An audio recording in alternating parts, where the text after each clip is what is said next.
ever since you chased me down to get in my band. Hell, man, you asked me in.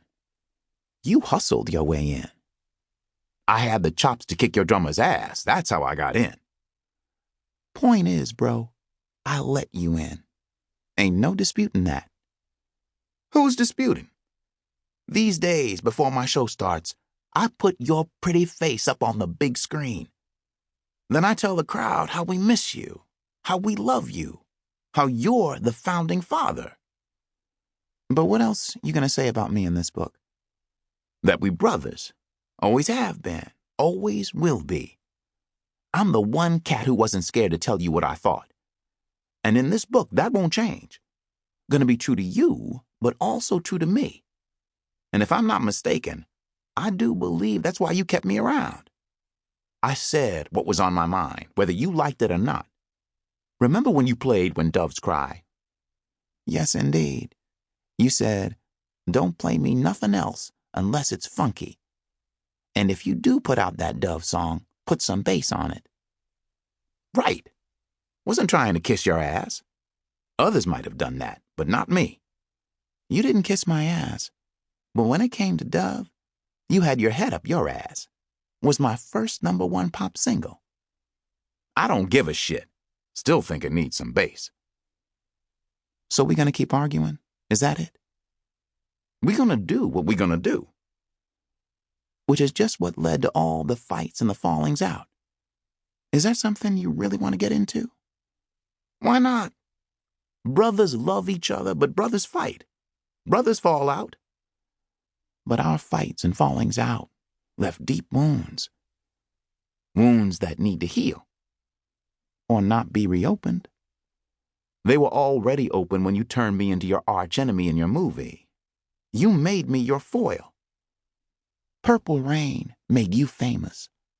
Hell yes, Purple Rain made me $50,000. How many millions did it make you, bro? You made out fine. So fine, in fact, that you get to do a book. Only problem is that you're using me to get more people to read your story.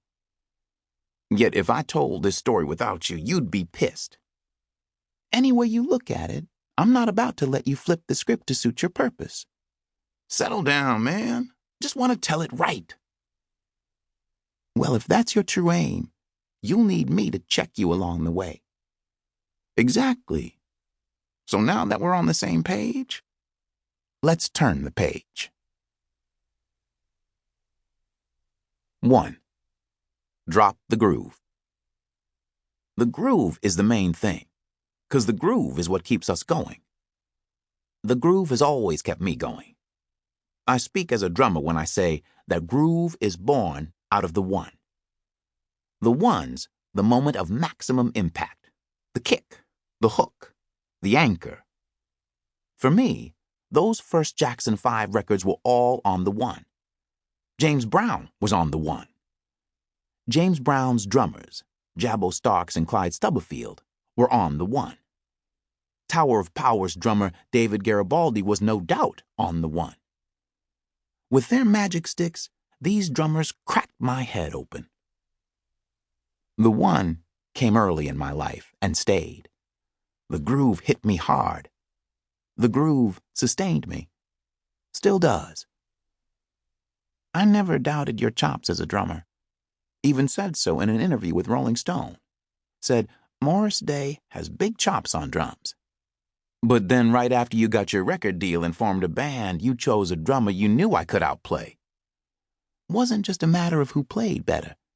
That band needed a certain look. I got to your look later. I recognized your talent.